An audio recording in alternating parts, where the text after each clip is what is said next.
Welcome, football fans. Buckle up for another hard-hitting episode of Player 54 Podcast, a show focused solely on the XFL. From a sunny Southwest Florida studio, here's your host, Michael Lathrop. Hello, football fans.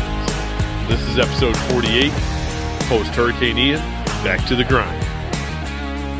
This episode is brought to you by our friends at Royal Retros by 503 Sports. Royal Retros are the king of throwbacks. Royal Retros by 503 Sports provides a line of merchandise from legendary defunct leagues such as the XFL 1.0. If you have always wanted to get yourself a quality Las Vegas Outlaws He Hate Me or Los Angeles Extreme Tommy Maddox jersey, perhaps even an OG XFL's team's t-shirt, we have you covered. Simply click on the link provided in the show's description and notes and enter the code LETSTALKXFL at checkout to receive 10% off your purchase. I apologize for the show's absence in the wake of Hurricane Ian.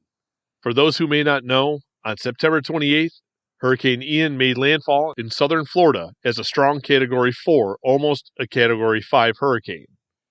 Like many communities, my city was left with significant damage.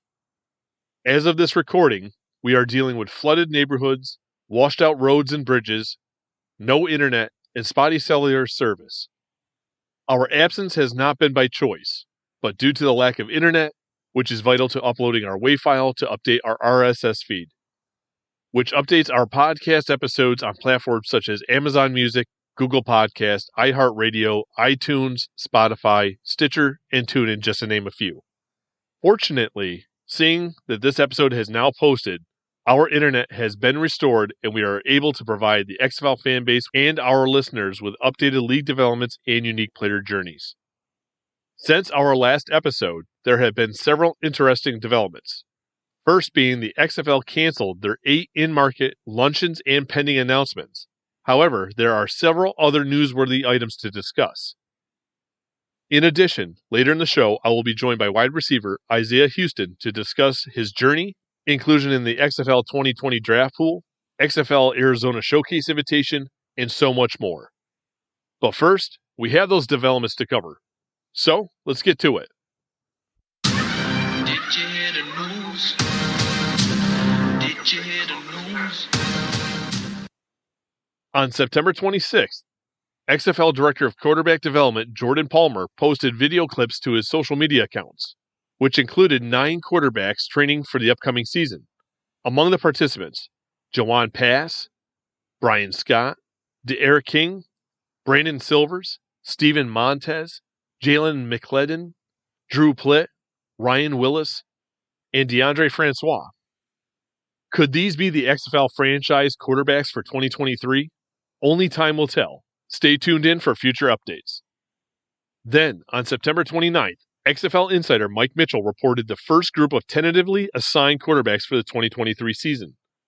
According to Mitchell, sources have indicated that 8 of the 9 quarterbacks will be assigned to specific teams who have requested and recruited these players to be part of the league.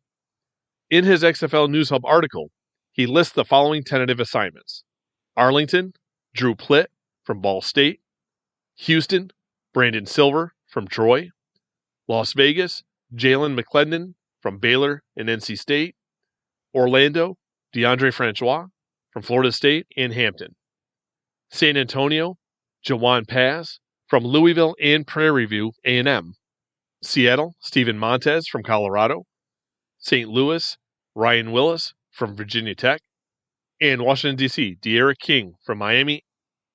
Also included in the article is the 9th quarterback spotted from Jordan Palmer's social media post, who happens to be USFL and Philadelphia Stars Brian Scott. It appears Scott's contractual status with the USFL is unknown, but the fact that he's working out with an XFL employee and the 8 previously mentioned quarterbacks is interesting to say the least. I am not saying Scott's move to the XFL is a lock.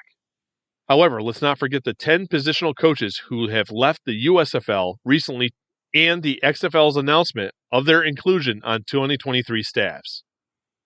Then, on October 5th, XFL board writer Greg Parks made the following post on his Twitter account. News has been frustratingly quiet on XFL front. But this from Inside the League, Friday wrap-up email via convo with Doug Whaley. Draft will be held November 16th and 17th. We knew from Beck's interview that November 16th would be one date, but now know it'll be a 2-day affair. Also, the league has identified 10 to 14 quarterbacks who will be targeted once the league irons out a few contract issues. Contract issues could potentially refer to USFL contracts, and offensive linemen are a priority as the league continues to add at that position in the secondary league. Seems there's some concern already from the XFL about offensive line available to them. Also, on October 5th, the XFL posted on their social media accounts images of Executive Vice President of Football Operations, Marc Ross, at the National Football League's International Combine in London. Included in the post was the following statement: "There are no boundaries or borders when it comes to finding talent. It is safe to say there will be some international talent in XFL 3.0. Also, on October 5th, Lia Musgrave posted on her social media accounts the following: "Career update. I am going back to the gridiron. I am absolutely thrilled to be joining the XFL to launch the Arlington team this spring." In her Twitter bio, it states, "Social at XFL 2023. It is safe to assume she will oversee the Arlington franchise social media. Hopefully, we will see each of the XFL's team social media accounts come alive in the coming weeks." Then, on October 8th, XFL News Hub contributor Patrick Rifino provided an update on XFL quarterbacks. Per a source, he states former Hawaii quarterback Cole McDonald and former Elon quarterback Davis Cheek have signed XFL contracts for the upcoming 2023 season. Both players appear to be taking advantage of the NFL Academy and XFL partnership by accepting the opt-in contract. For more information, I recommend checking out Rafino's article on XFLNewsHub.com. Also on October 8th, former Hawaii quarterback Cole McDonald retweeted XFL News Hub's post of Patrick Rafino's article with the following simple statement: "God's plan. It appears Rafino's source is correct. Congratulations are in order for Cole McDonald. Welcome to the XFL." As I have previously mentioned, I will now be joined by wide receiver Isaiah Huston to discuss his football journey, inclusion in the XFL 2020 draft pool, XFL Arizona Showcase Invitation, and more. Welcome, Isaiah. I appreciate you taking the time to join the show to discuss your football journey, your 2020 XFL Draft Inclusion, and XFL Arizona Showcase Invitation. Yes, sir. Appreciate you having me on, Michael. It's a pleasure, man. The pleasure is all mine. Every player has a unique pathway. You played your collegiate ball at JUCO Phoenix College and eventually moved on to NAIA Arizona Christian University. Can you walk us through your recruitment and college football experience? Yes, sir. So actually coming out of Phoenix College, my sophomore year there, I was ranked 5th in the nation in catches and 7th, I think, in yards. So that ended up to me landing at Arizona State in the spring. They brought me in as a preferred walk-on. Was going through spring ball practices at Arizona State. And after about like the 6th or 7th practice, freak accident, took a hit on the side of the face and it broke my jaw. That took me out of practice in the upcoming season, unfortunately. I ended up transferring over to Arizona Christian, as you mentioned, from there, and finished out my final 2 years of playing eligibility I had left. I would say it definitely was all God, man. I'm big on my faith and just how it all played out and stuff. I definitely feel like it was God. I'm thankful, for my journey. Yeah, I wasn't aware of that. It's always interesting to find that extra piece to the collegiate puzzle. Like some guys have played for 3 or 4 different colleges or had opportunities and it didn't work out. I'm always intrigued. So were there no other Division I interest? Yeah, at the time, it was kind of confusing to myself. I was pretty highly recruited coming out of high school at Boulder Creek in Anthem, Arizona. Had UCLA, Michigan State. A lot of big-time schools recruited me. Unfortunately, I had to attend a junior college, like you said, just because I didn't really take things seriously in the classroom at the time. So I attended junior college, did great at Phoenix College, played for Frank Sanders, former NFL 10-year-plus veteran receiver, played for J.T. Smith, another NFL receiver and all-century as a punt returner in the NFL. So had great tutelage there, and that led to having great success at Phoenix College. But like you said, it's kind of confusing. I didn't really have any D1 schools coming down, calling my phone. And it was kind of confusing. So that led me to accepting the preferred walk-on from ASU. They knew about me a little bit, being local at Phoenix College.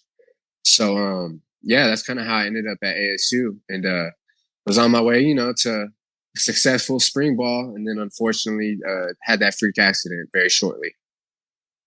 I know you mentioned your faith. And it might sound hypocritical, but does that place a little bit of a chip on your shoulder that you still had something to prove? Oh, definitely. I definitely always felt kind of, I don't want to say shortchanged because, like I said, I am big on my faith, so I know everything works out the way it's supposed to. But based on my production on the field, I definitely felt like I earned a lot more kind of national attention and respect that just wasn't coming my way. So definitely kind of put a chip on my shoulder to let the people know that, I really can play this game at a very high level and just need the opportunity to show it. So from your time at Phoenix College and Arizona Christian University, did you earn any honors or receive any invitations to Senior Bowls? So going into my senior year at Arizona Christian, I was preseason All-American NAIA. After the first 3 games, had over 500 yards receiving, 6 touchdowns, had interest, ended up meeting with the Detroit Lions scout twice. He came by 2 weeks in a row. And the second time he came by the school, I actually lacerated my kidney the very next day in practice. And that was after my 3rd game. So that ended my senior season at Arizona Christian, very short. Wow. Just to add to your adversity, right? It's just, It just seems like if it can, why not? Just add another thing on there. Sometimes what can go wrong will go wrong. Right. And it's unfortunate. There seems to be a stigma for players who haven't played at an NCAA Division I Power 5 school. How do you go about ridding yourself of that stigma and proving you're just as good, if not a better player than one of those Power 5 players? Shoot, man. I mean, they say film don't lie, right? I'm like, turn on the tape, coming out of college, it was, you're playing against NAI, like you said, not Division I powerhouse school. So okay. Now I played a season with the Arizona Rattlers in the IFL. And if you look on our roster, I'm playing with guys from Alabama, Ohio State, Miami, Florida. So it doesn't get any bigger than that. Like I said, the film don't lie. You turn on the tape, I'm the one standing out making plays on the field.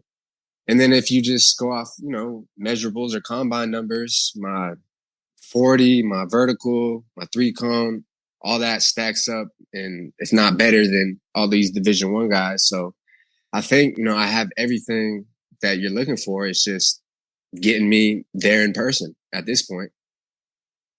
So you mentioned your opportunity with the Detroit Lions. You mentioned the Arizona Rattlers. So I understand since leaving college, you've had various opportunities presented to you in the professional ranks. Among them was your inclusion in the 2020 XFL Draft Pool. You also received an invitation to attend this past summer's XFL Showcase in Arizona. You've had multiple conversations with National Football League and XFL personnel, as well as your 2-year stint with the Arizona Rattlers. Can you share with us that post-college progression, how those all kind of linked up and how they worked out or how they didn't work out? I mean, you kind of had that flirtation back and forth. And I think it's kind of important to understand, one, we're an XFL podcast, right? How you're kind of linked in here and why I brought you in. But some people are going to be like, well, I don't get it, X, Y, or Z. But you are linked to the XFL in multiple ways. But it's not just the XFL part. I like National Football League because it's your story. It's the overall piece here. And I think it's important to see where you've come, how it's progressed to where you are today.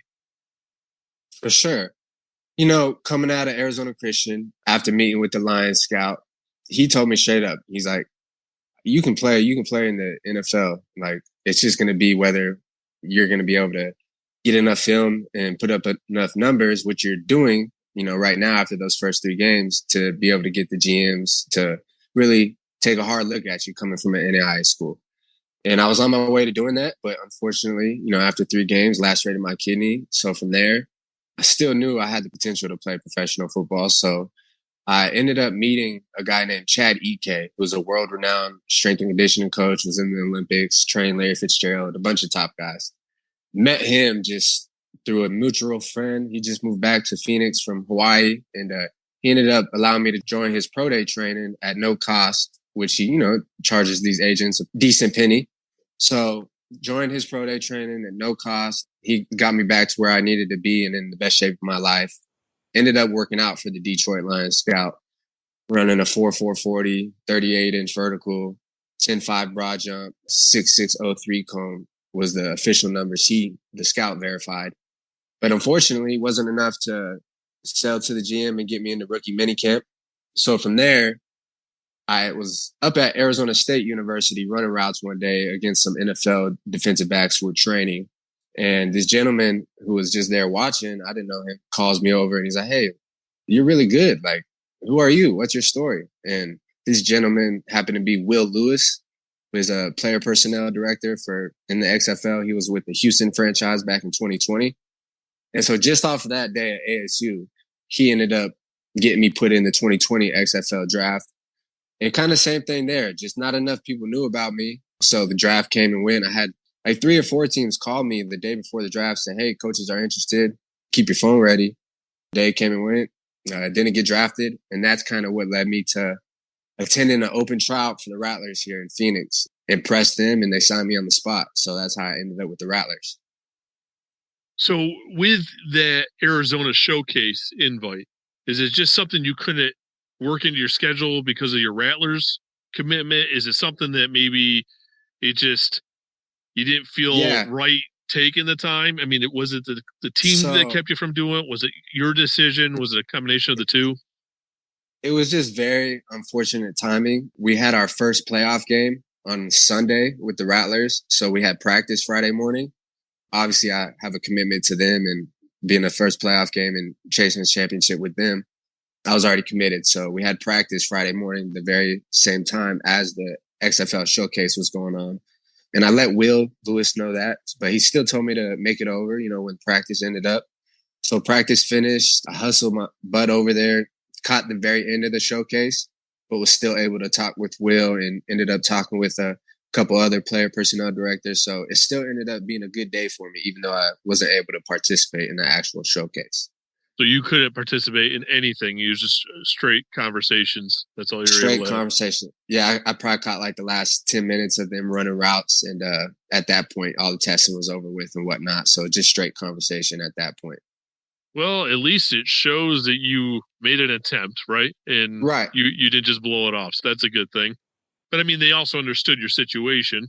Just unfortunate that how things play out sometimes. Again, if something could happen, sometimes it just does for whatever reason, right?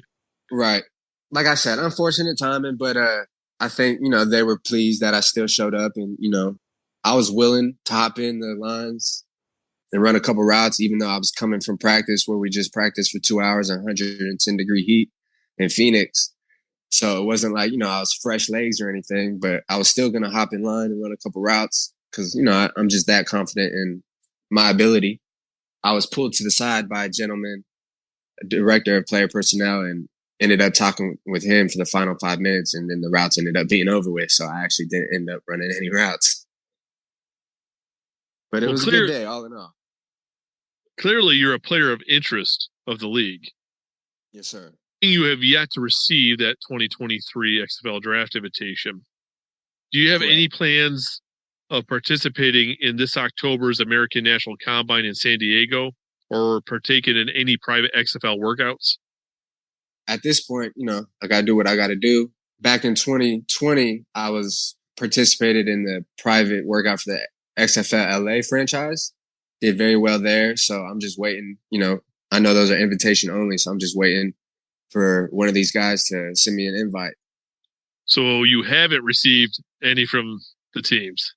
Correct. I talked with 3 of the player personnel guys following the showcase, stayed in touch with them. They paid attention to the playoff games. We communicated about the game, sent them a couple workout videos and whatnot. But I would say over the last 2 weeks, still waiting to receive an invite.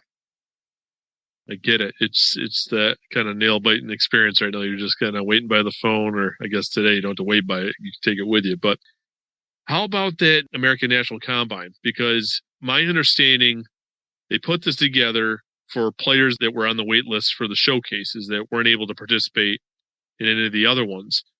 Was there any emails or any communication coming from the XFL or the American National Combine to potentially participate in that? I think I got an email from the Combine, ANC. Yeah, that sounds about right. So I'll definitely attend that if I don't get any calls for the private workouts, just because I want to get out there and get as much eyes on me as possible, just showcase my ability. So I'll definitely be attending. Well, then that's good. You'll have an opportunity to be in front of them, because I'm under the impression that everybody from the XFL, the teams, coaching staffs, player personnel, and key executives will also be there to, scout the players. So at least you're going to get in front of them one way or another. That's good news. Right. Are you currently represented by an agency? I had an agent back when I was trying to get in the NFL initially. Ended up letting him go this past year. So I'm actually supposed to meet with 2 agents in the coming 2 weeks. So we'll be finding a new one here shortly. And then hopefully they'll be able to help market me a little more. Well, I ask because I usually try to give everyone an opportunity to have their person of contact, right? So unfortunately, it didn't work out with our timing, but be your luck, it'll be like next week or something too. Right. Put ink to paper. Outside of football, what have you been up to? Yeah, so I've been helping at actually my old college, Arizona Christian. They just started their season. So I've been helping coach receivers over there, as well as working with my trainer, Chad Ike, as I mentioned, training, youth athletes and just your average day gym goer as well. And I'm also expecting a son on the way. So I'll be having a baby boy here within the next month. Well, congratulations. I know it's a little premature, but congratulations. Thank you, man. Thank you. You're welcome. You may not be aware, but I have had an XFL executive on the show previously. So I typically provide each of my guests an opportunity, or a last plea, if you will. If an XFL head coach or key staff member were to tune into this episode, what is the one thing about you? Like, we all have just things about us that are, for some reason, unknown. But what's the one thing that's unknown that people should know about you that essentially separates you from your competition? And why should they give you the draft invitation based off of that and ultimately select you in the draft? Definitely, man. I appreciate you giving me the chance to express that. I would say the one word that always comes to my mind is the it factor, right? It's just something you can't coach, you can't teach. It's like athletes either have it naturally or they don't. And for me, it's just, I always have felt like I just have that it factor, whether it's playing basketball, playing football. As an athlete, I always just felt different. I moved different. My movements were just always a little bit more fluid and almost looked effortless. So I would say, as far as physical ability, it's having that it factor. And then I would also say the word overcome. I've overcame a lot of adversity in my life. And I think it's just shown, I can persevere, and I'm not going to quit when things get tough. I'll be able to get the job done when things get tough. Isaiah, it has been a pleasure. And I appreciate you taking the time to come on the show and talk with me about your football experience, your 2020 XFL Draft Invitation, your XFL Arizona Invitation that unfortunately didn't work out. I hope to see your name included on the draft player pool. But ultimately, I'd love to see you get, selected on November 16th. If you do, I would love to have you come back on so we can discuss how things are progressing for you, how things are working out for your team, the whole 9 yards. Yeah, for sure, man. Sounds like a plan to me. And I appreciate you having me on the show. It seems like you're doing good things with it. So keep on doing your thing, man. I appreciate that. If some of our listeners wanted to follow you in your journey, where could they do so? I would say the best way to follow me is either on Instagram or Twitter. On Instagram, it's @I_Huston7. And then on Twitter, if you just type in Isaiah Huston, you should be able to find me. And Houston is spelled Huston, no O in it. Perfect. Thank you, Isaiah. Yes, sir. Thank you. As always, I have been committed to sharing unique XFL-related player journeys. Isaiah's story has multiple links to the XFL. If you take a moment and follow his social media accounts to watch some of his highlights and training clips, you will see he is truly a diamond in the rough and truly fits the Player 54 moniker. Best of luck to him on securing XFL workouts and a potential inclusion into the XFL Draft on November 16th and 17th. Unfortunately, there have not been any fan line messages this week. If you have a comment, question, or hot take and would like it to be heard on the show, reach out to the fan line by calling 863-TALK-XFL or 863-825-5935. Doing so, your message could be included in an upcoming episode.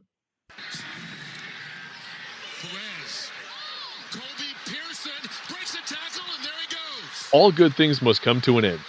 This concludes another episode of Player 54 Podcast. As always, I am interested in receiving your feedback. So do not be a stranger. Reach out to let me know your thoughts, and if you do so, your comments might just make it on the show. But before you go, do not forget to subscribe and rate the show on your platform of choice. One last thing. If you're interested in checking out our friends over at Royal Retros by 503 Sports, do not forget to click on the link in the show's description and notes, as well as that sweet code, LETSTALKXFL, for 10% off your purchase. Thank you for tuning in. Till next time, cheers. Thank you for tuning into today's show. Don't forget to subscribe and rate Player 54 Podcast on your platform of choice. You can follow the show on Facebook, Instagram, and Twitter at Player 54 Podcast. Do you have a question or topic you would like to have addressed on the show? Message the show via social media or send an email to player54podcast@gmail.com.